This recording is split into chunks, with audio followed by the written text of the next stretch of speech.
Captain James Walker stood alone on the observation deck of the HSC's Intrepid. The stars looked cold and distant through the reinforced glass. Among those stars were the enemy's territories, marked by the red giants they used for power.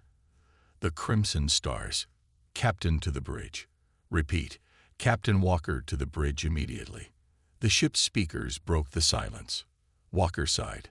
At 45, he had hoped to be retired by now, not commanding humanity's most advanced warship on what was likely a suicide mission.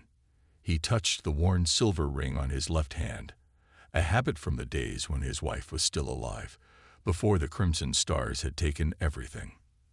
The corridors of the Intrepid were busy with crew members rushing to their stations. The ship had been launched only 3 weeks ago, barely enough time for proper testing. But time was the one thing humanity no longer had. When Walker reached the bridge, all eyes turned to him. "Report," he ordered, taking his command seat. Tactical Officer Lisa Reed, a woman whose serious face rarely showed emotion, pointed to the main screen. "Sir, long-range scanners have confirmed it. The Crimson Star fleet has broken through Neptune's defense line. Over 30 warships are heading toward Earth." The bridge fell silent. Neptune had been humanity's last major defensive position. "How long?" Walker asked. "At their current speed, 72 hours until they reach Earth," Reed answered. Chief Engineer Tom Hayes, a bulky man with grease-stained hands, entered the bridge. His face told Walker everything before he even spoke. "The phase shift drive isn't ready, Captain," Hayes said, wiping sweat from his forehead. "We've got it working at about 60% efficiency, but the power systems aren't stable.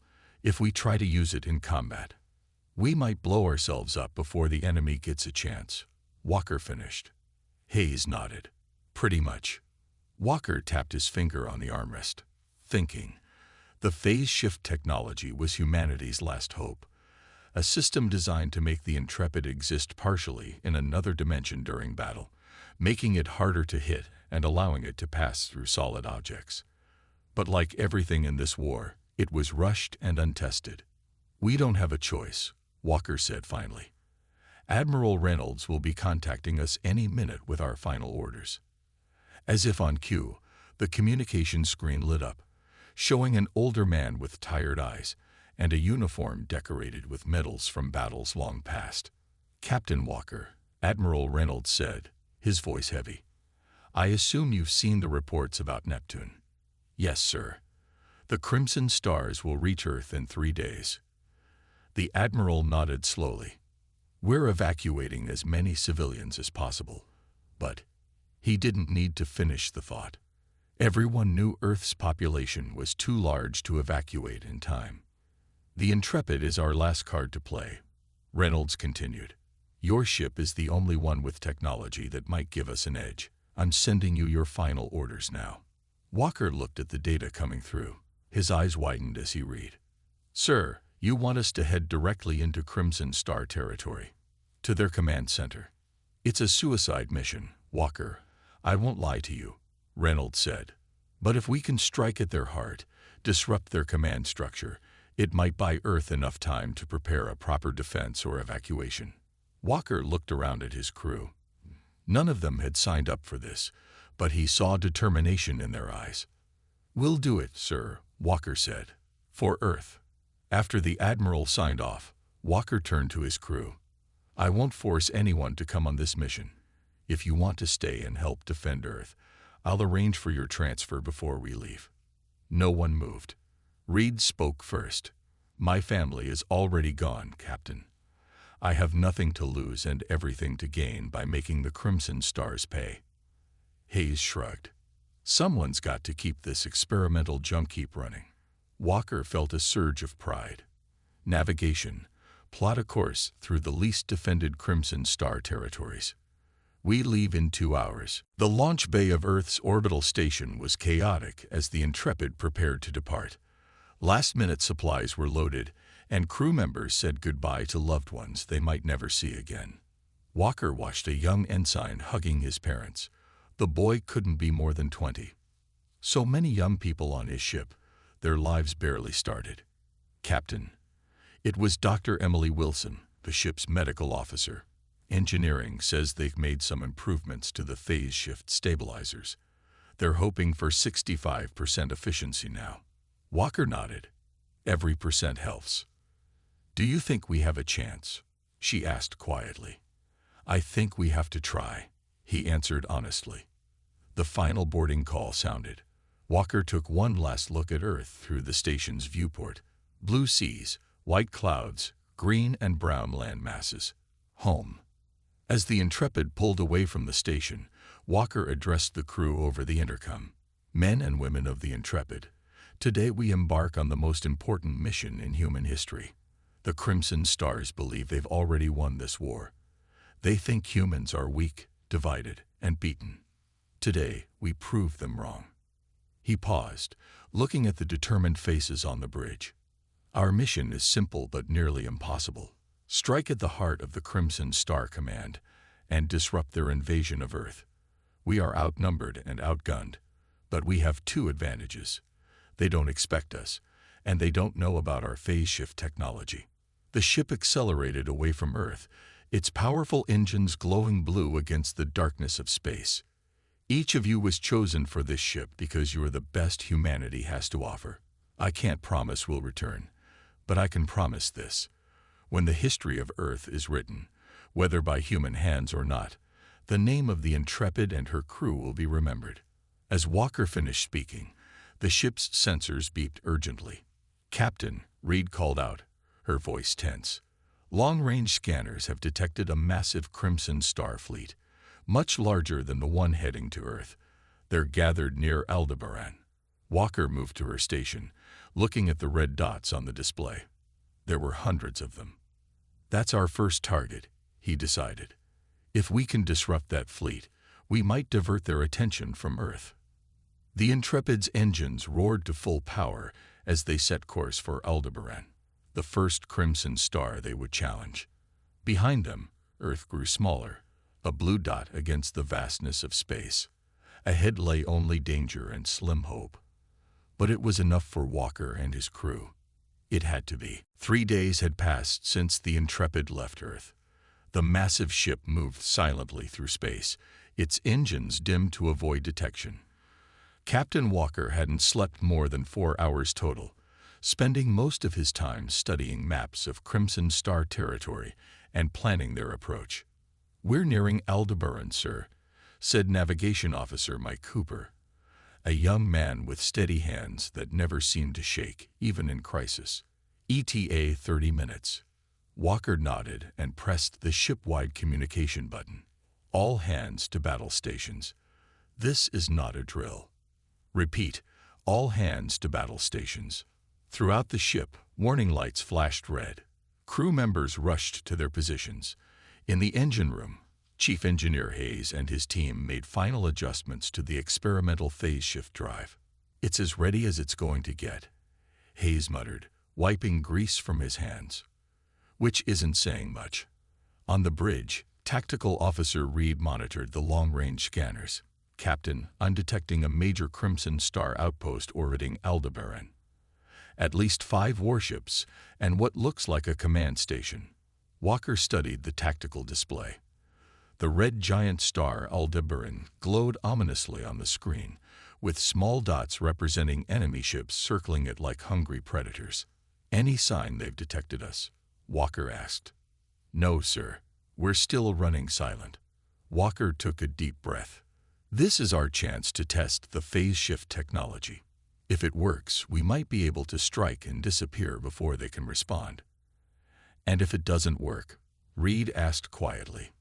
"Then we fight the old-fashioned way," Walker said, his jaw set firmly. "And take as many of them with us as we can." Aboard the Crimson Star command station, Commander Gray stood watching the energy harvesters drawing power from Aldebaran. His skin had the ashen color that gave him his name among humans, though his own people called him something unpronounceable in human tongues. Gray found humans fascinating, their short lives burning so brightly with emotion and determination. It was almost a shame they had to be eliminated. Almost. "Commander," one of his officers called out. "Sensors are detecting an anomaly at the edge of the system." Gray turned, his 4 eyes narrowing. "Show me." The display showed a faint outline of what could be a ship, but that was impossible. No human vessels should be this deep in Crimson territory. "It appears to be a human warship," the officer said, sounding confused. Gray laughed, a harsh sound like stones grinding together. "One ship. They must be desperate indeed. Should we dispatch the defense fleet?" Gray considered this. "No, send only 2 ships. I want to see what this lone human vessel hopes to accomplish. It might be entertaining." "Captain, 2 Crimson Star warships are breaking formation and heading our way," Reed reported, her voice tense. "They'll be in weapons range in 5 minutes. Walker had expected this. "They're not taking us seriously." "Good. Hayes, status of the phase shift drive." Hayes' voice came through the comm, strained but determined. "We can give it one shot, Captain. The stabilizers are only at 62%, but it's now or never." "Understood." Walker turned to his bridge crew. "This is it, people. The first human ship to strike back at the heart of Crimson Star territory. Make it count." The Intrepid's engines roared to life, abandoning stealth for speed as they charged toward the approaching enemy ships. The first Crimson Star vessel fired, its red energy beams slicing through space. The Intrepid shuddered as several shots connected with its shields. "Shields down to 70%. Reed called out. "Return fire," Walker ordered. The Intrepid's weapons blazed, blue energy streaking toward the enemy ship. The shots hit, but the Crimson Star vessel's shields easily absorbed the impact. Another volley from the enemy ships rocked the Intrepid. Warning alarms blared throughout the bridge. "Shields at 40%. Reed shouted over the noise. "We can't take much more of this." Walker gripped his command chair. "Hayes, we need the phase shift now." "It's not ready, Captain," Hayes yelled back. "If we activate it now, we don't have a choice." Walker cut him off. "Do it." In the engine room, Hayes exchanged looks with his team. "You heard the captain. Let's make history, or die trying." He activated the phase shift drive. The massive device at the heart of the ship hummed, then roared as energy coursed through the Intrepid. On the bridge, the lights flickered. The air seemed to shimmer, as if reality itself was bending. Walker felt a strange sensation, like his body was both solid and not at the same time. "It's working," Reed whispered, looking at her hands as they became slightly transparent. The Intrepid partially shifted into another dimension, becoming ghost-like to both sensors and weapons. The next volley from the Crimson starships passed harmlessly through the hull. "Now," Walker ordered, "fire everything we've got." The Intrepid's weapons systems, still fully solid thanks to special shielding, fired at the unprepared enemy ships. This time, the shots tore through their shields and into their hulls. One of the Crimson Star vessels exploded in a brilliant flash of red and orange. The other, heavily damaged, tried to retreat. "Don't let it escape," Walker commanded. "If they warn the outpost." Before he could finish, the ship lurched violently. Sparks flew from consoles across the bridge. "The phase shift drive is overloading." Hayes' panicked voice came through the comm. "We need to shut it down, or the whole ship will tear itself apart." "Do it," Walker ordered, "but finish that ship first." The Intrepid fired one last volley, destroying the second enemy vessel just as the phase shift drive powered down. The ship returned fully to normal space with a shudder that nearly knocked everyone off their feet. "Damage report," Walker called out. "Multiple systems damage," Reed replied, checking her console. "Shields at 15%, engines at half power, but we're still in one piece." Walker nodded grimly. "And the Crimson Star outpost. They've detected us now. The remaining 3 warships are heading our way, along with smaller fighters from the station." Walker considered their options. The phase shift drive needed time to recover, and they were in no shape for another battle. Set course for the outpost, he ordered, surprising everyone. Sir, Cooper questioned, we can't fight all those ships. We're not going to fight them, Walker explained. We're going straight for the command station while they're still disorganized. Reed, prepare a boarding team. If we can capture their data core, we might learn more about their command structure. Reed nodded and left the bridge to prepare the team. As the Intrepid limped toward the Crimson Star outpost, Walker watched the red giant Aldebaran glowing on the main screen. They had destroyed 2 enemy ships, but this was just the beginning. In the command station orbiting Aldebaran, Commander Gray watched the approaching human ship with new respect in his 4 eyes. Interesting, he murmured. Very interesting indeed. The first star had been defied. Many more remained. The Intrepid drifted silently in a dense asteroid field. It had been 2 days since their escape from Aldebaran. The battle had been costly, but successful. Reed's boarding team had managed to download crucial data from the Crimson Star outpost before making a hasty retreat. Inside the ship, emergency lights cast an eerie red glow through the corridors. Most systems were running on minimal power to avoid detection while repairs were underway. In the engine room, Chief Engineer Hayes hadn't slept in 36 hours. He and his team worked tirelessly to stabilize the damaged phase shift drive. Hand me that coupling tool, Hayes said to a young engineer. His hands were burned and blistered from handling overheated components. If we can't get this drive working again, we're as good as dead. On the bridge, Captain Walker studied star charts while Reed analyzed the stolen data. The information they'd taken from the Crimson Star outpost was encrypted, but Reed was making progress breaking through the security. I think I've got something, Captain, Reed said suddenly, her tired eyes lighting up. Take a look at this. Walker moved to her station.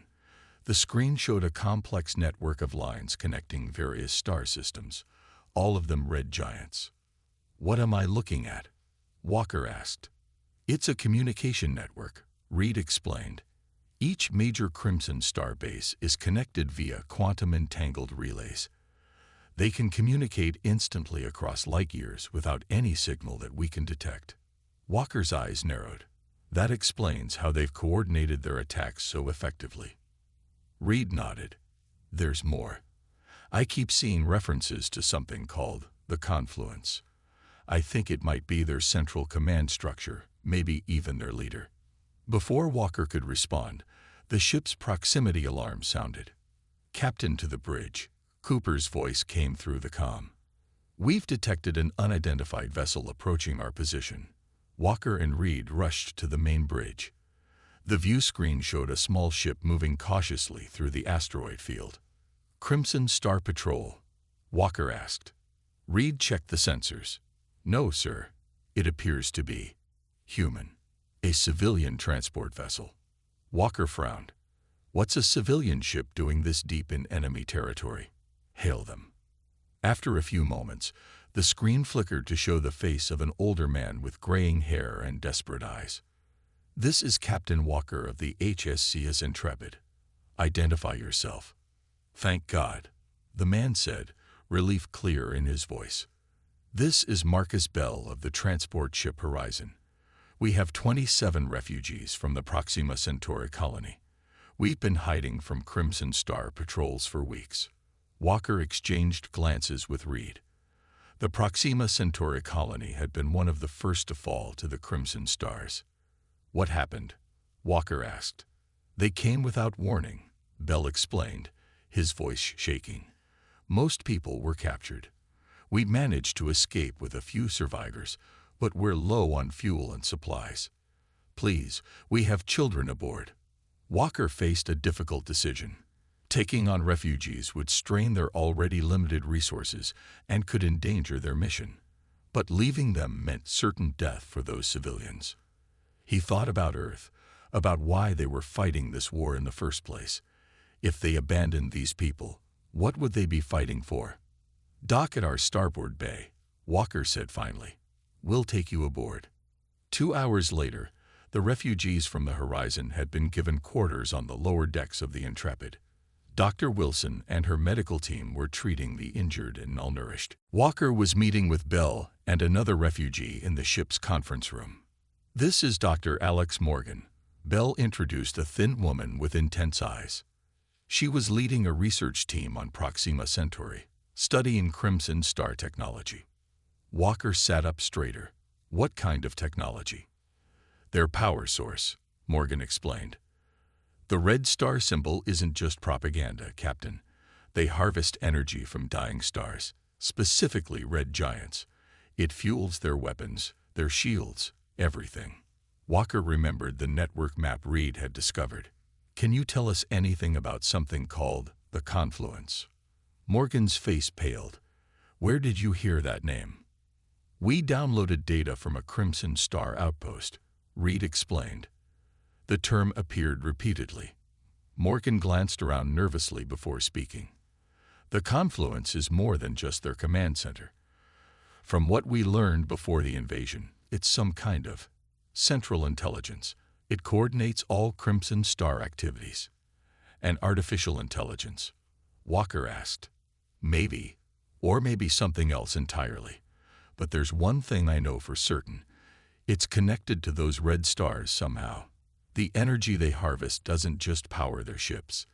It powers the Confluence itself." This new information changed everything. If the Confluence was the true power behind the Crimson Stars, striking at individual outposts wouldn't be enough to save Earth. Walker was about to ask another question when Hayes burst into the room. "Captain, I've got good news," the engineer said, his face streaked with grease but wearing a triumphant smile. "We've stabilized the phase shift drive. And with Dr. Morgan's information about their energy frequency, I think we can modify it to specifically disrupt Crimson Star technology." For the first time since leaving Earth, Walker felt a glimmer of real hope. "How long?" 12 hours, maybe less with Dr. Morgan's help." Walker nodded. "Do it. Reed, use what we know about their communication network to plot a course deeper into their territory. If we can find this confluence, maybe we can end this war after all." As the Intrepid's crew worked to prepare for their next move, the ship's sensors detected multiple energy signatures approaching their position. "Captain," Cooper called urgently over the comm. "Crimson Star vessels. At least 5 of them. They're searching the asteroid field systematically." Walker rushed to the bridge. On the main screen, he could see enemy ships moving through the asteroids, getting closer to their position. "They're using some kind of new scanning technology," Reed reported. "Our stealth systems won't hide us for long." Walker made his decision quickly. "Hayes, how soon can we move?" "The phase shift drive needs at least 4 more hours," Hayes replied. "We don't have 4 hours. Get everyone to battle stations. Cooper, plot a course through the densest part of the asteroid field. We'll try to lose them the old-fashioned way." As the crew prepared for another desperate escape, Walker looked at the star map showing their position deep in enemy territory. They were the first human ship to penetrate this far, to learn the truth about the confluence and the real power behind the Crimson Stars. Now they just had to survive long enough to use that knowledge. In the shadows of the asteroid field, the Intrepid's engines hummed to life. Ahead lay unknown dangers and the heart of enemy territory. Behind them came hunters, determined to destroy the human ship that had dared to challenge the Crimson Stars. The game of cat and mouse had begun. The Intrepid burst from the asteroid field with engines at full power. Behind them, 3 Crimson starships followed in hot pursuit. Evasive maneuvers, Walker ordered as enemy fire streaked past the ship. Cooper's hands flew across the navigation controls, making the massive warship dance between laser blasts with surprising agility. "Hayes," Walker called through the comm. "We need that phase shift drive now." In the engine room, Hayes and Dr. Morgan worked frantically to complete the modifications to the drive. "Almost there," Hayes replied, his voice strained. "Dr. Morgan's knowledge of their energy frequency is the key. Just give us 2 more minutes." Walker looked at the tactical display. They didn't have 2 minutes.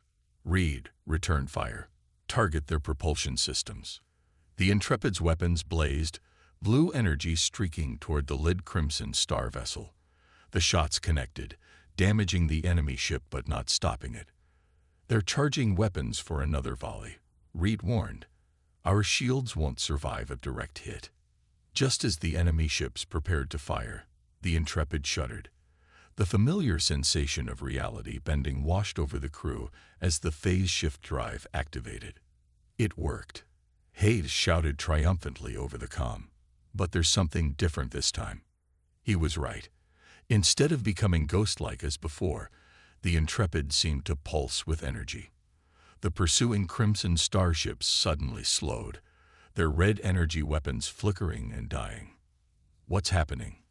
Walker asked, watching in amazement as the enemy vessels drifted powerless in space. Dr. Morgan's voice came through the comm.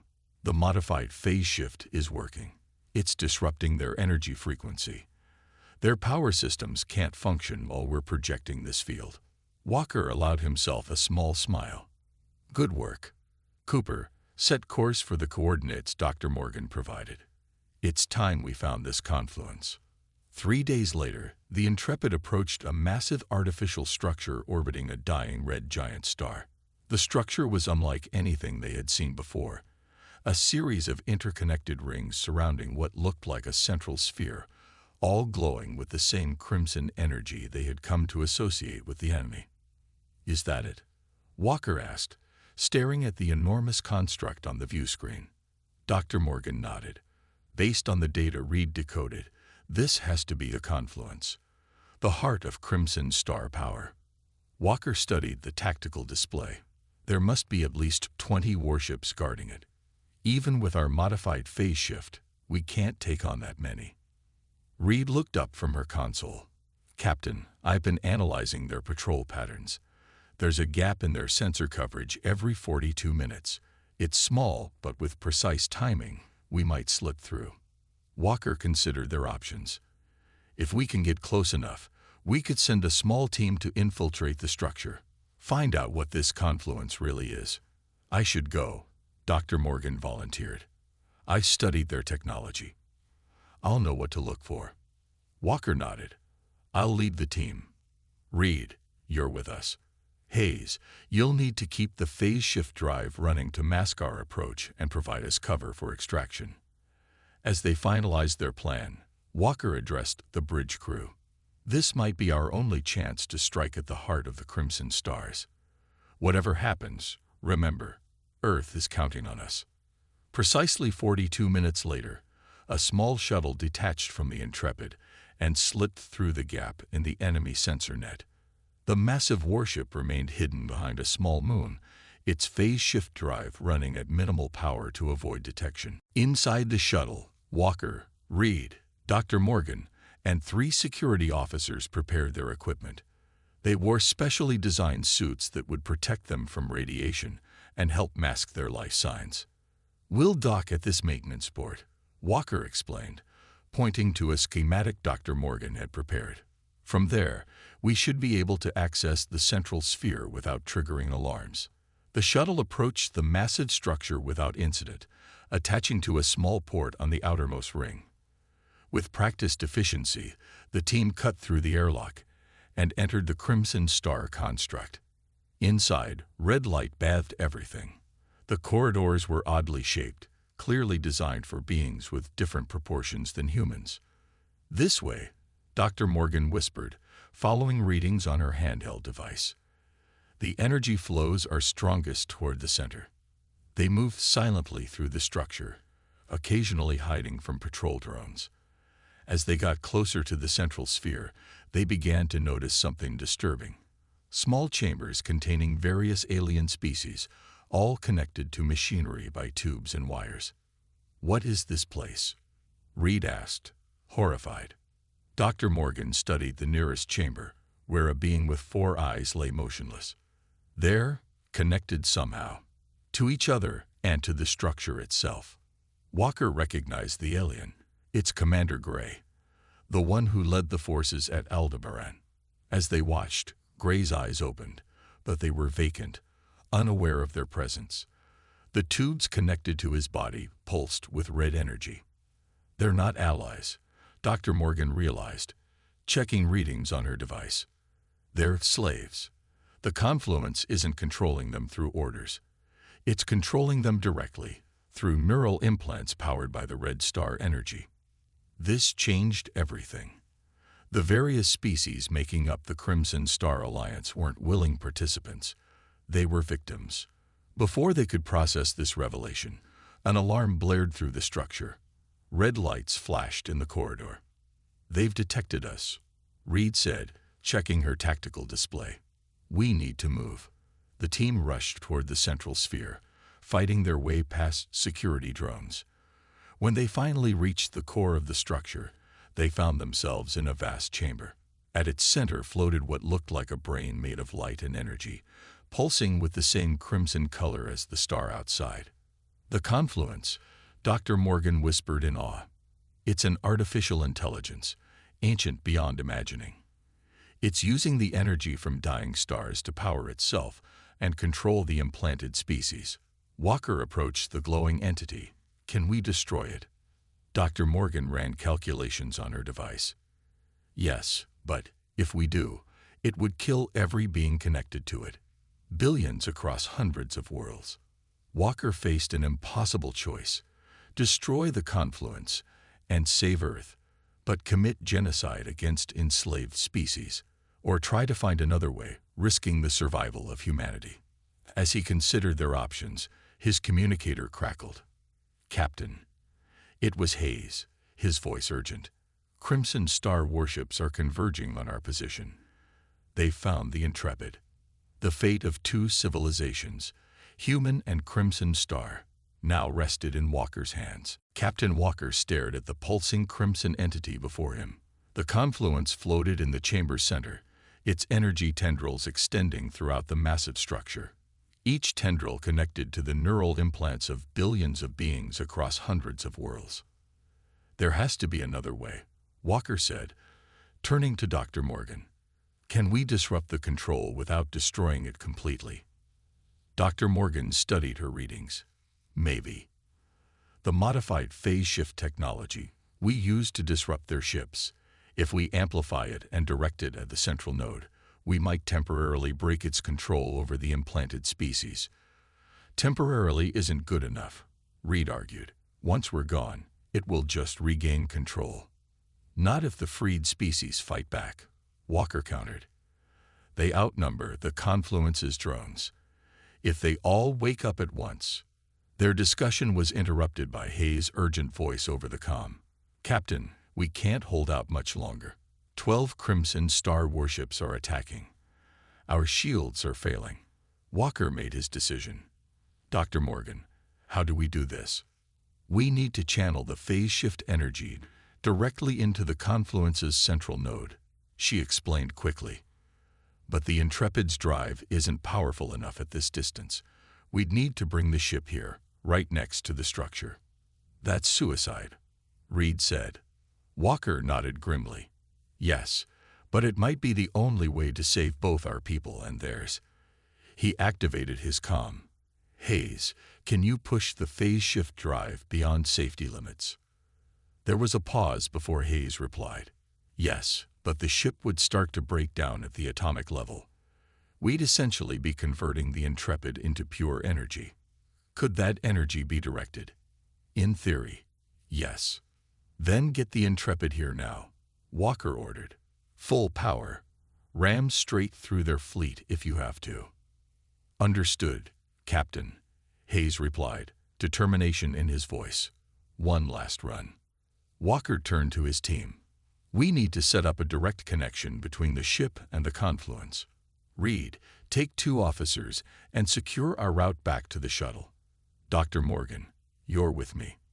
As Reed led her team out, Walker and Dr. Morgan approached the pulsing entity. Up close, it seemed almost alive, its crimson light casting eerie shadows. "We'll need to place transmission nodes around the chamber," Dr. Morgan explained, removing devices from her pack. "They'll help focus the phase shift energy when it comes." As they worked, Walker noticed movement in one of the nearby connection chambers. Commander Gray was stirring, his four eyes blinking rapidly as if fighting for consciousness. The proximity to our modified equipment is already affecting the neural connection, Dr. Morgan observed. The control isn't perfect. Walker approached the chamber where Gray was held. The alien commander stared at him, recognition slowly dawning in his eyes. Human, Gray spoke, his voice hoarse from disuse. Kill it, please. Walker was stunned. You're aware of what's happening. Brief moments of clarity. Gray struggled to speak. Centuries of slavery. Please, end this. Before Walker could respond, his comm crackled. Captain, it was Cooper's voice from the bridge of the Intrepid. We've received an emergency transmission from Earth. The Crimson Star Fleet has launched their final attack. Admiral Reynolds says they can't hold out more than a few hours. Time had run out. Earth was facing its final moments, while Walker stood at the heart of the enemy, understanding at last that there was no true enemy at all, only victims and a corrupted ancient intelligence. Cooper, patch me through to Hayes, Walker ordered. I'm here, Captain, Hayes responded immediately. New plan. When you arrive, I want you to channel all power into one massive phase shift pulse, centered on the confluence's control node. Dr. Morgan will transmit the exact coordinates. Sir, that would destroy the Intrepid completely. I know, Walker said quietly, but it might save everyone else. There was a moment of silence before Hayes replied. It's been an honor, Captain. The honor was mine, Walker answered. Now bring our ship home one last time. Outside, the space around the massive structure erupted in battle as the Intrepid charged through the Crimson Star Fleet. Its shields flared and failed under concentrated fire, but the human warship pressed on, its hull scorched and breaking apart. Inside the central chamber, Walker and Dr. Morgan completed their preparations. The transmission nodes were in place, forming a ring around the confluence. It's ready, Dr. Morgan announced. When the Intrepid arrives, the energy will be channeled directly into the control node. Walker nodded. Good. Now get to the shuttle. Take Gray with you, if you can free him. The survivors will need leaders who remember what happened here. Dr. Morgan looked at him in shock. You're not coming. Someone needs to make sure the connection stays open until the last moment, Walker said, touching the worn silver ring on his left hand. I'll be right behind you. It was a lie, and they both knew it. But Dr. Morgan simply nodded and hurried to free Commander Gray from his chamber.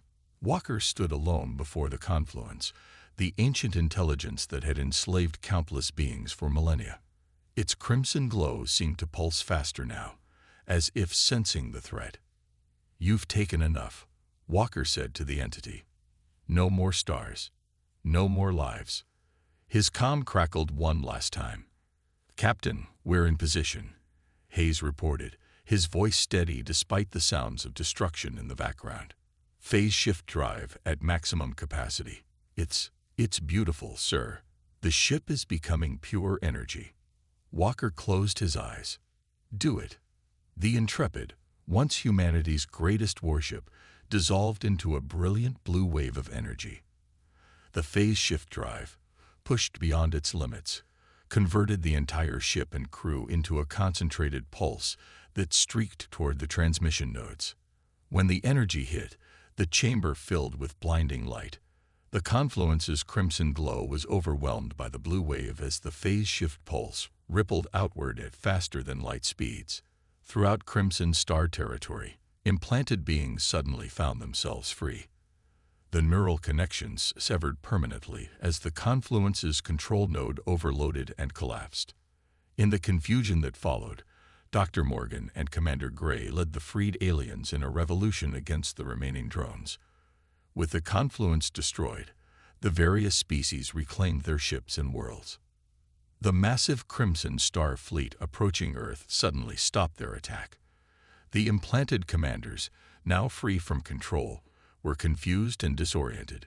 Many turned their ships around, heading back to their homeworlds. Days later, Earth received a transmission from deep space, the last automated message from the Intrepid before its destruction. It contained complete schematics for the phase shift technology and a simple message from Captain Walker. Remember us not as the last of humanity, but as the first of something greater. The message was followed by data about the confluence and the truth about the Crimson Star Alliance. With this knowledge, humans reached out to the formerly enslaved species, offering alliance instead of war. In the years that followed, the red stars that once symbolized conquest became symbols of freedom. And among the stars, the legend grew of the human warship that defied not just one crimson star, but everyone in the galaxy, not through destruction, but through understanding and sacrifice. The war was over. A new era had begun. Captain Mark Reynolds stared at the endless black outside his viewport. The stars twinkled like distant jewels. His ship, the Prospector, hummed softly around him. The mining vessel was old but reliable, just like him. "Captain, sensor check complete." "All systems normal," said Jane Miller from her station. Her fingers moved quickly over the control panel. Mark nodded. "Good. Let's start the mining sequence in Sector 5. The Prospector had been in the Epsilon Belt for 3 days now. The asteroid belt was rich with minerals and metals that Earth colonies needed. It was far from exciting work, but it paid well. "Tom, how are the engines holding up?" Mark called to his engineer. Tom Davis looked up from his screen. "Running at 87%, Captain. Could be better, but we'll manage." Mark smiled. Tom always wanted his engines to run at 100%, but in the 10 years they had worked together, Mark had never seen it happen. "Good enough for me," Mark said. "Let's get to work." The crew of 12 settled into their jobs. The Prospector extended its collection arms toward a large asteroid nearby. It was routine work, something they had done hundreds of times before. During lunch break, Mark sat with Jane and Tom in the small mess hall. "Heard the story about the luminary?" asked Bill, one of the younger crew members, joining their table. Mark sighed. New crew members always brought up old ghost stories. "The ghost ship." Jane smiled. "Everyone's heard that one." Bill leaned forward. "My cousin served on a patrol ship near the Omega sector last year. He swears they saw it. A ship that appeared out of nowhere, glowing with strange light, then vanished before they could reach it. The luminary disappeared 100 years ago," Tom said between bites of his food. "It was testing some new drive system that was supposed to be faster than anything before. Something went wrong, and it never came back. And now it haunts the edges of space," Bill added with wide eyes. "Appearing and disappearing, its crew trapped forever." Mark shook his head. "It's just a story spacers tell to pass time. No different than old sailors talking about sea monsters." "But what if—" Bill started. "That's enough." Mark cut him off. "We have work to do after break. Save the ghost stories for tonight." Bill looked disappointed, but nodded. Mark felt a little bad for shutting down the young man's excitement, but ghost stories made crews nervous. Nervous crews made mistakes. 3 hours later, Jane called out from her station. "Captain, I'm picking up something strange." Mark walked over to her. "What is it?" "An energy reading. Very faint, at the edge of our sensor range." She pointed to a blip on her screen.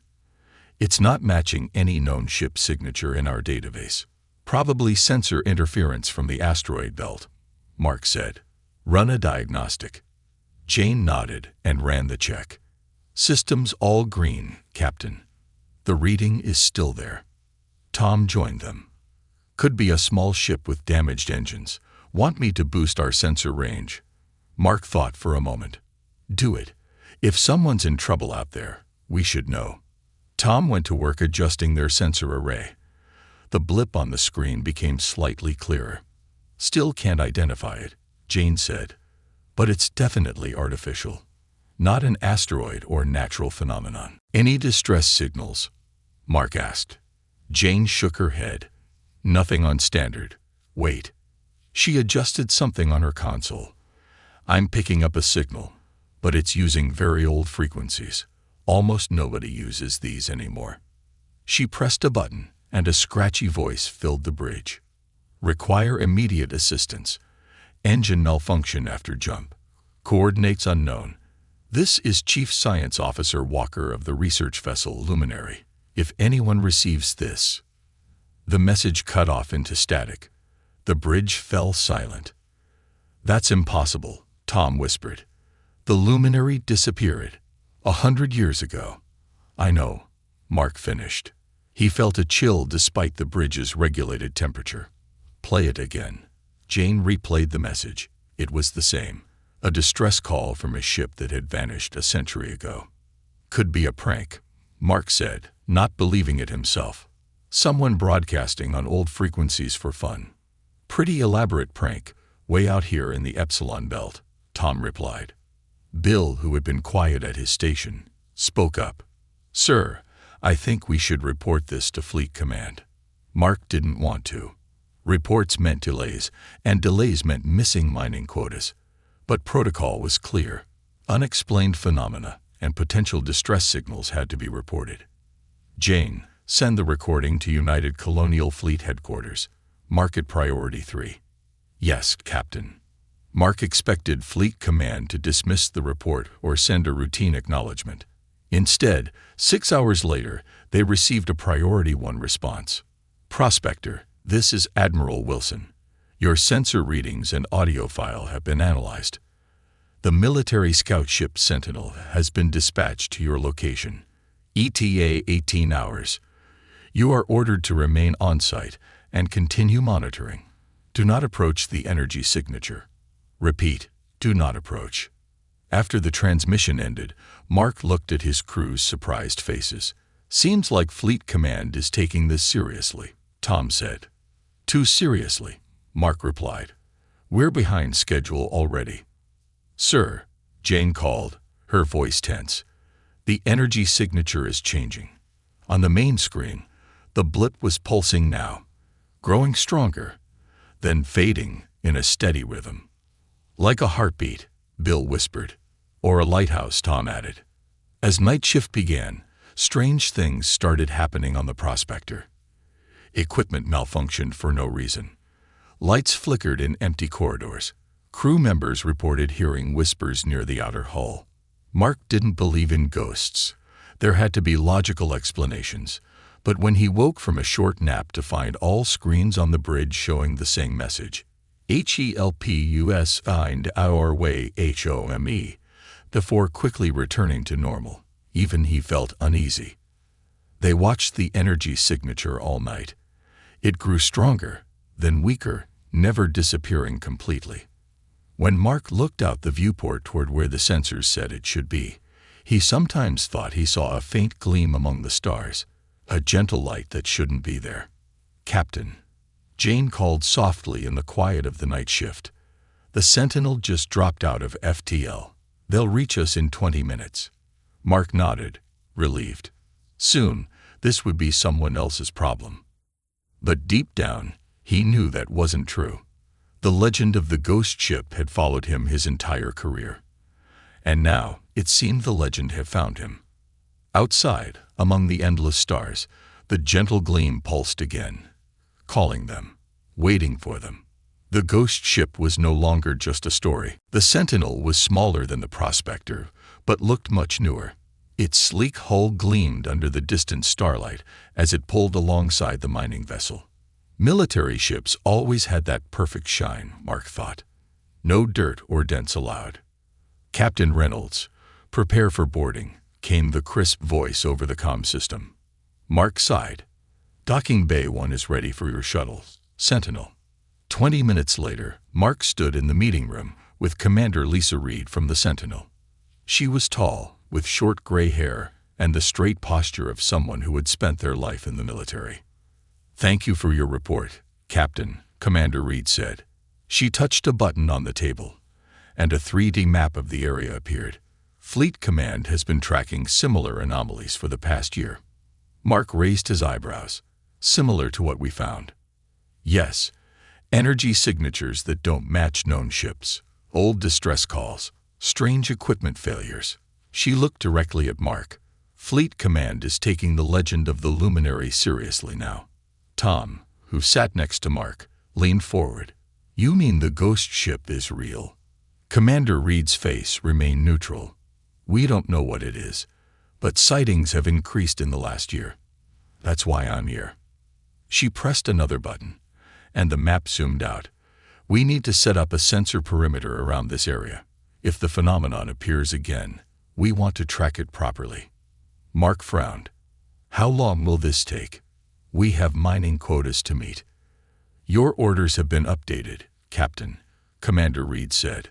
"The prospector will assist the Sentinel until this investigation is complete. Your company has been informed." Mark wanted to argue, but knew it would be useless.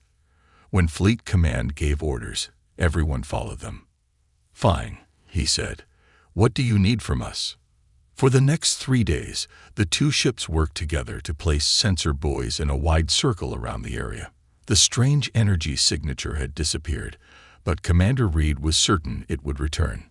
On the third night, during Gamma shift when most of the crew was asleep, Tom was checking systems in the engine room when he noticed something through the small viewport. A gleam of light, distant but distinct. Not a star or another ship. It seemed to pulse gently, like a heartbeat. Tom called the bridge immediately. "Captain, there's something out there." Mark, who had been unable to sleep, answered quickly. "What is it?" "I'm not sure." "A light. Different from the stars. Port side. About 30 degrees down." Mark turned to Jane, who was on night duty. "Check the sensors." Jane's fingers flew over her console. "Nothing yet." "Wait. I'm picking up an energy spike. It's huge, sir." Mark contacted the Sentinel. "Commander Reed, we've got something." "We see it too," she replied, her voice tense. "All hands to stations. Do not approach." The gleam grew stronger, changing from a tiny dot to a larger glow. Both ships' sensors began to detect a massive object materializing at the edge of their perimeter. "It's coming from nowhere," Jane whispered. "The sensors show empty space. Then suddenly, it's there." On the main screen, they could now see a ship, old-fashioned in design, with long, smooth lines that no one used anymore. Its hull glowed with a faint blue light that seemed to shift and move like water. "The luminary," Tom breathed. Before Mark could respond, a pulse of energy shot out from the ghost ship. It washed over both the prospector and the Sentinel like a wave. All systems went dark. Emergency lights flickered on. "Status report," Mark called out. "All systems down," Tom replied from the engine room. "Trying to restart now." For 2 minutes, they floated in darkness. Then, slowly, power returned. Screens came back on. Engines hummed back to life. "Damage report," Mark ordered. "No physical damage," Jane said, checking her readings. It was like the ship just forgot how to work for a moment. The comm system crackled. A voice came through, scratchy, and using odd speech patterns that sounded old-fashioned. "Unknown vessels, this is navigator of the research vessel Luminary. We require assistance. Our situation is unusual." Mark looked at Jane. She nodded, confirming the transmission was real. Commander Reed's voice came through on their private channel. "Captain Reynolds, do not respond. I repeat, do not respond. We don't know what we're dealing with." Mark hesitated. The voice had sounded human, afraid. If there were people on that ship who needed help. He made his decision. "Open a channel, Jane." Jane looked uncertain, but did as ordered. "This is Captain Mark Reynolds of the mining vessel Prospector. We received your distress call. How can we assist?" There was a long pause. Commander Reed was probably furious, but Mark didn't care. Finally, the voice responded. "Captain Reynolds, thank you for responding. Our situation is difficult to explain. We have been lost. From our perspective, only 3 months have passed since our experimental jump went wrong. But we have reason to believe that in your time frame, it has been much longer." Mark and Jane exchanged looks. "Yes," Mark said carefully. "Your ship disappeared over 100 years ago. There was silence again. Then, that explains much. We have been caught in what our science officer calls a temporal fold. We phase in and out of normal space-time. We never stay in one place or time long enough to find our way home. How many of you are there? Mark asked. 50 crew members, all still alive. Though time passes normally for us while we're in the fold. Commander Reed broke into the channel. This is Commander Lisa Reed of the United Colonial Fleet Vessel Sentinel. I am taking command of this situation. Navigator, we need to verify your identity and status. Understood, Commander, the voice replied. Though I should warn you, we don't have much time. We usually remain in normal space for only a few hours before phasing out again. It could be days or years before we return, from your perspective. Commander Reed looked thoughtful on the video feed. We need to board that vessel. Is that wise? Mark asked. It's necessary, she replied. I'm assembling a team now. Captain Reynolds, I want you and Engineer Davis to join us. Mark wasn't sure if this was an honor or a punishment for disobeying her earlier order. Either way, he nodded. We'll be ready. As they prepared to board the ghost ship, Mark stared out at the luminary. Its gentle gleam seemed to call to him. After years of dismissing the legend, he was about to step foot on the most famous ghost ship in human history, and something told him that what they would find there would change everything they thought they knew about time, space, and reality itself. The shuttle from the Sentinel was small but sturdy. Commander Reed sat in the front with her pilot. Mark and Tom squeezed in behind them, along with Dr. Alan Grant, the Sentinel science officer. The doctor was thin and had kind eyes behind round glasses. The shuttle has special shielding, Commander Reed explained as they approached the glowing luminary. It should protect us from any energy pulses like the one that hit our ships. Mark watched through the viewport as they drew closer to the ghost ship. Up close, the luminary was both beautiful and strange. Its hull design was clearly old, following the curves popular a century ago, but it gleamed with a blue light that moved like waves across its surface. That energy pattern isn't in any of our records, Dr. Grant said, scanning with a handheld device. It's like nothing we've seen before. The shuttle pilot guided them toward an open docking bay on the luminary. The boarding tube extended and locked with a soft clank. Atmosphere reads normal, the pilot said. Temperature stable. Commander Reed stood. Remember, we stay together. No wandering off. We find the navigator, gather information, and leave.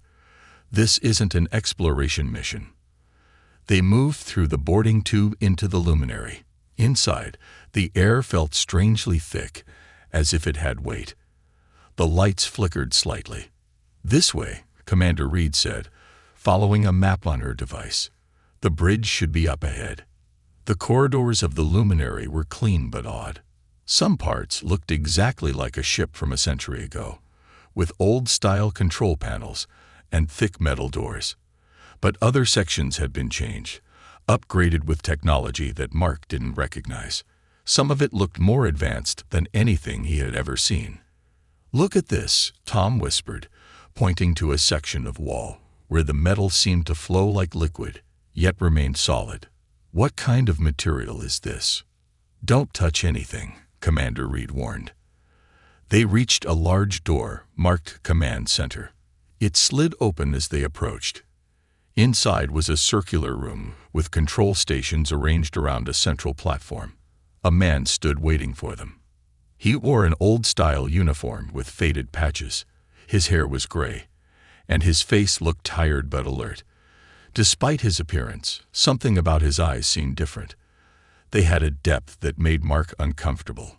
"Welcome aboard the luminary," the man said. "I am Chief Science Officer James Walker. I serve as navigator now." Commander Reed stepped forward. "Commander Lisa Reed, United Colonial Fleet. This is Captain Reynolds and Engineer Davis from the mining vessel Prospector, and Dr. Grant, our science officer." Walker nodded to each of them. "You must have many questions." "More than a few," Mark said. "You said you've been trapped in a temporal fold." Walker gestured to the main screen on the wall. It showed a diagram of swirling lines and patterns. Our experimental jump drive was designed to fold space, allowing for faster-than-light travel. Instead, it folded time. Dr. Grant moved closer to the screen, fascinated. You're phasing in and out of normal space-time. Precisely, Walker said. We exist in what we call the fold, a space between normal time. For us, it's been only 3 months since the accident, but we appear in normal space at random points along the timeline. And you can't control it? Mark asked. Walker shook his head. Not yet. We've been working on it. Each time we appear, we learn more. We see how technology has changed.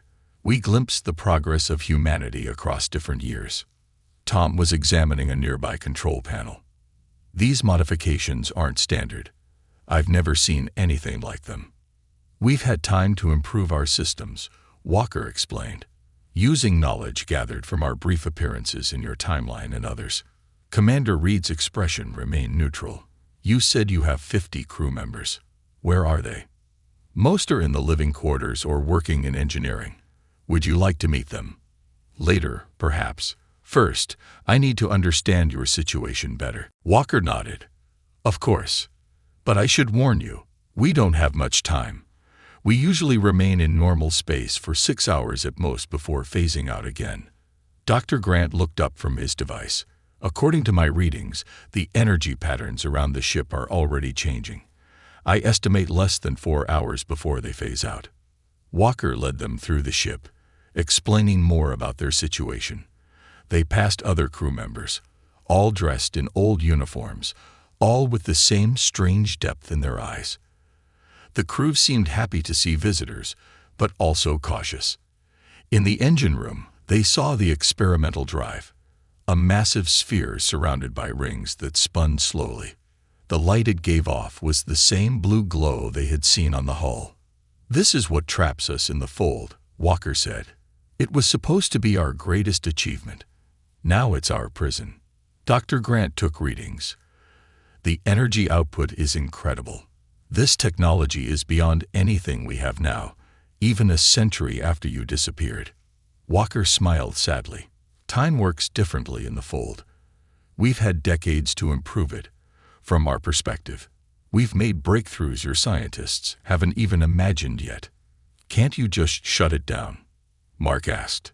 If we did, we would be stranded forever at whatever random point in time we happen to be, and the fold is deteriorating. If we don't find a solution soon, what happens if the fold collapses? Commander Reed asked. Walker's face grew serious. Best case, we're trapped permanently in normal space, but possibly thousands of years from our original time. Worst case, the ship and everyone on it is destroyed.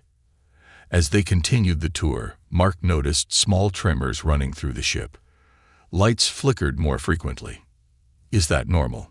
He asked. Walker looked concerned. No, the fold is becoming unstable faster than before. This isn't good. They hurried back to the bridge. Other crew members were gathered there, looking at readings on the screens. Status report, Walker called. A woman at one of the stations looked up. The fold is collapsing, sir. We have less than an hour before phase out, not 4. And the readings suggest this might be our last phase, if we don't find a way to stabilize. She didn't finish, but everyone understood. This might be the last appearance of the ghost ship. The next time they phased out, they might never return. Mark looked at Tom, then at Commander Reed. We need to help them. Commander Reed hesitated. This is beyond our capabilities. We should return to our ships and call for proper support. There's no time, Walker said. By the time your support arrives, we'll be gone. And this time, it might be forever. Dr. Grant had been studying the readings. He looked up with wide eyes. I think there might be a way to help them, but it would require using the prospector's mining equipment in a way it was never designed for. Mark felt a chill. What are you suggesting? A controlled energy field that might stabilize the luminary long enough for evacuation, but it would put enormous strain on your ship's systems. Mark looked at Walker and the other crew members of the Luminary, people lost in time, trying to find their way home. He made his decision. "Tell me what to do." "This is insane," Commander Reed said as they rushed back to the shuttle. "We don't have authorization for this kind of operation." "With respect, Commander," Mark replied. "By the time we get authorization, these people will be gone. Maybe forever." Dr. Grant was already speaking rapidly into his comm device, explaining his plan to the science team on the Sentinel. Tom was doing calculations on his handheld. "The mining lasers could be reconfigured," Tom said. "We use them to cut through asteroid rock. If we adjust the frequency and spread the beam, it might create a field that could stabilize the temporal fold," Dr. Grant finished. "At least temporarily." They'd reached the shuttle and took off quickly, heading back to their ships. Walker had given them all the data from the luminary systems. Dr. Grant was studying it intensely. "The fold is like a bubble in time," he explained. "It's developed cracks. Each time they phase into normal space, the cracks get bigger." "And if we don't help?" Mark asked. Dr. Grant's face was grim. "The bubble pops. 50 lives lost somewhere between moments." When they reached the ships, Commander Reed made her decision. "We'll do this together. The Sentinel will provide power support. The Prospector will handle the main operation." Mark was surprised. "I thought you wanted authorization." Commander Reed almost smiled. "Sometimes asking forgiveness is better than asking permission, Captain. Especially when lives are at stake." They moved quickly. Tom led a team to modify the Prospector's mining equipment. The massive laser arrays that normally cut through asteroids were redirected to create a wide energy field. It wasn't designed for this, and the ship's systems protested with warning alarms and red flashing lights on every control panel. "The power requirements are enormous," Tom reported. "We'll burn out our engines doing this." "Can we evacuate everyone from the Luminary before that happens?" Mark asked. Dr. Grant shook his head. "The fold makes transportation tricky. Their molecular structure has been altered slightly.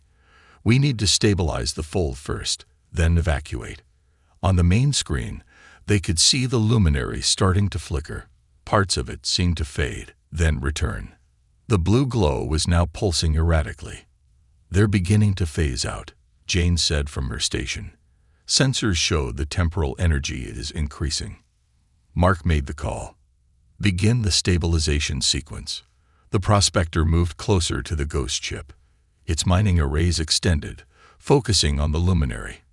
Energy beams shot out, not cutting as they were designed to do, but creating a web of light around the flickering vessel. The Sentinel moved into position on the other side, sending power to the Prospector through emergency transfer cables. Both ships strained under the effort. Inside the Prospector, systems began to fail. Circuits overheated. Backup systems kicked in, then failed too. "Engine temperature critical," Tom called out. "Coolant systems failing." "Keep it together," Mark ordered. "Just a little longer." On the screen, they could see the luminary becoming more solid. The flickering stopped. The blue glow steadied. "It's working," Dr. Grant said, excitement in his voice. "The fold is stabilizing." Commander Reed's face appeared on a side screen. "We're sending boarding teams now. Begin evacuation of the luminary crew." Shuttles from both the Sentinel and the Prospector moved toward the ghost ship. Each one returned carrying members of the lost crew. They looked confused but grateful, their eyes still holding that strange depth that Mark had noticed before. Walker was directing the evacuation from the luminary, staying behind to ensure everyone else got off safely. Mark kept in contact with him through the comm system. 20 more crew members to evacuate," Walker reported. "But we're running out of time. The stabilization field is affecting our ship's systems too." "Can you hold on?" Mark asked. "We'll try." On the Prospector, the situation was getting worse. A power relay exploded, sending sparks across the bridge. Emergency lights flashed red. "Hull integrity failing in Section 4, Jane reported. "We need to evacuate our own crew, Captain." Mark nodded. Begin evacuation. Transfer all essential personnel to the Sentinel. As the Prospector's crew began to leave their ship, Mark stayed on the bridge, monitoring the stabilization field. He knew the mining vessel wouldn't survive this operation. It was burning itself out to save the Luminary's crew. "Captain, you need to evacuate too," Tom said, standing by the bridge door. "The ship can maintain the field on automated systems for a few more minutes, but after that—" "Go, Tom," Mark said. "Make sure our people get to safety. I'll be right behind you." Tom hesitated, then nodded and left. Mark knew he needed to leave soon, but he wanted to make sure the operation succeeded. Walker's voice came through the comm. "Final shuttle is loading now. All crew except myself accounted for." "Why aren't you on that shuttle, Walker?" Mark demanded. There was a pause.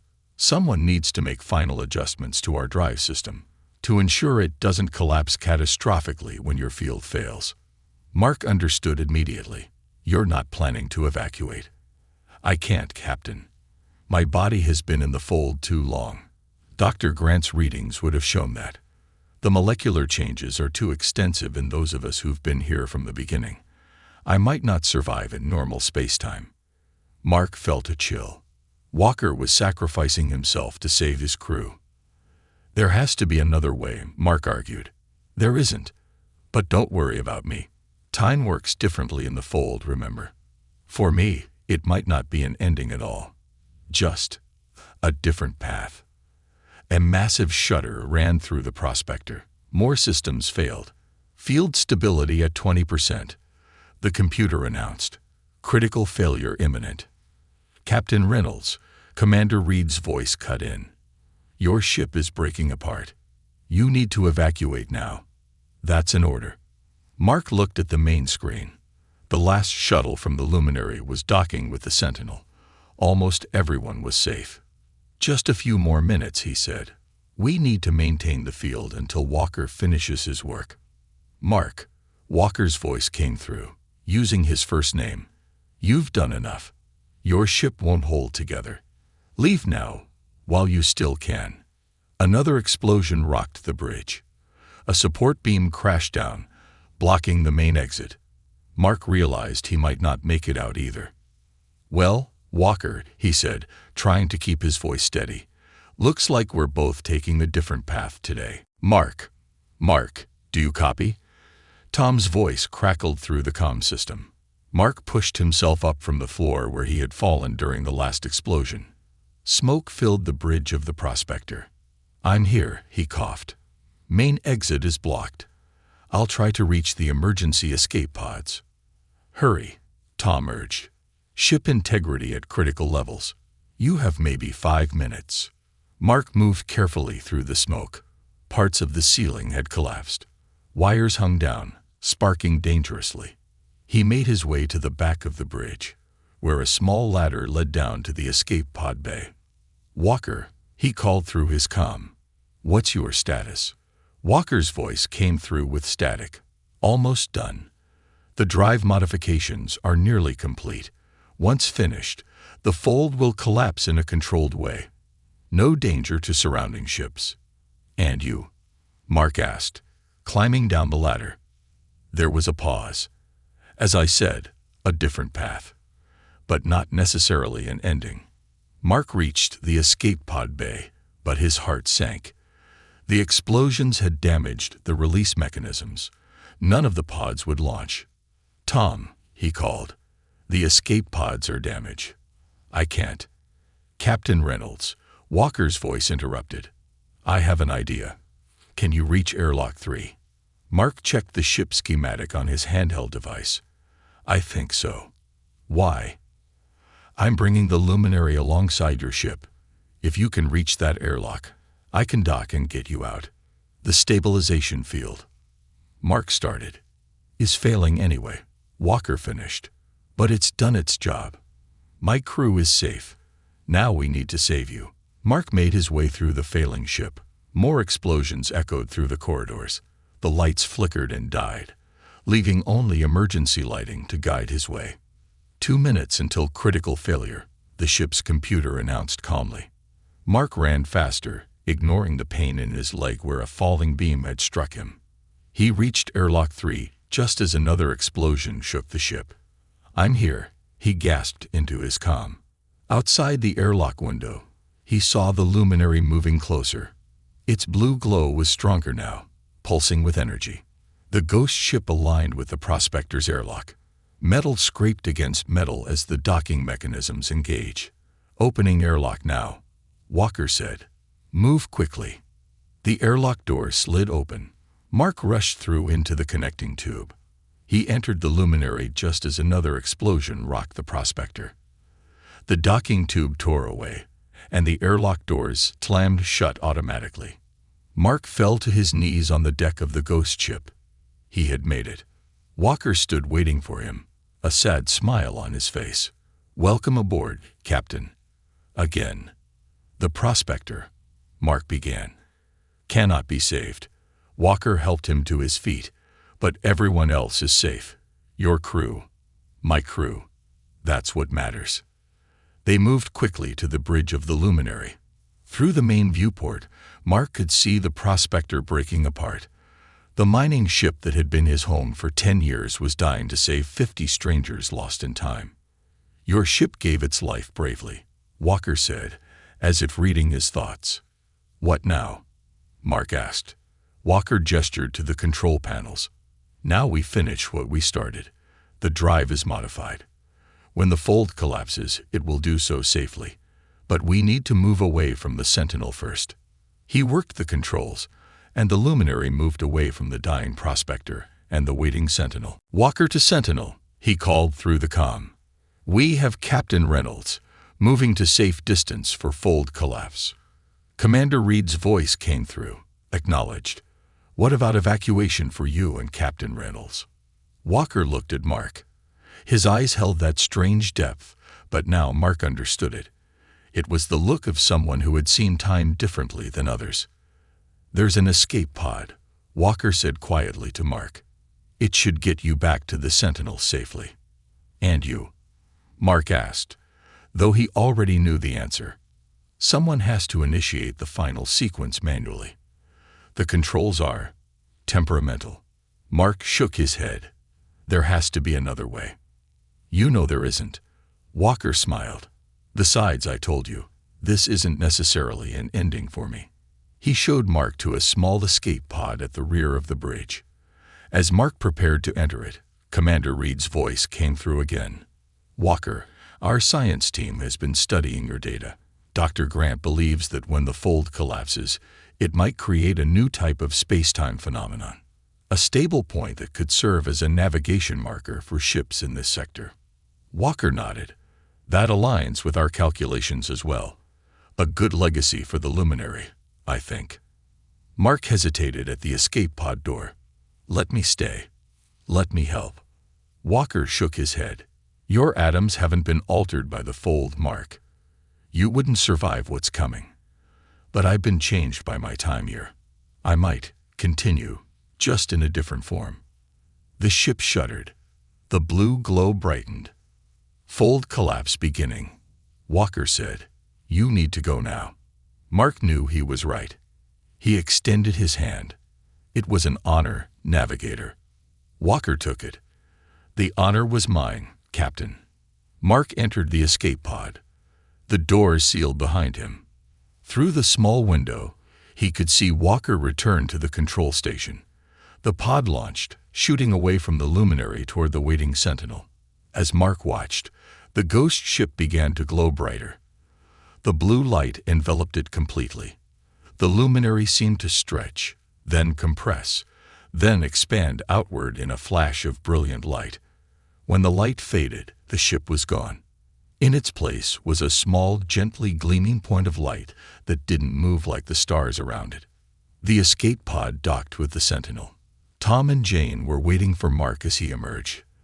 They hugged him tightly. "We thought we'd lost you," Jane said.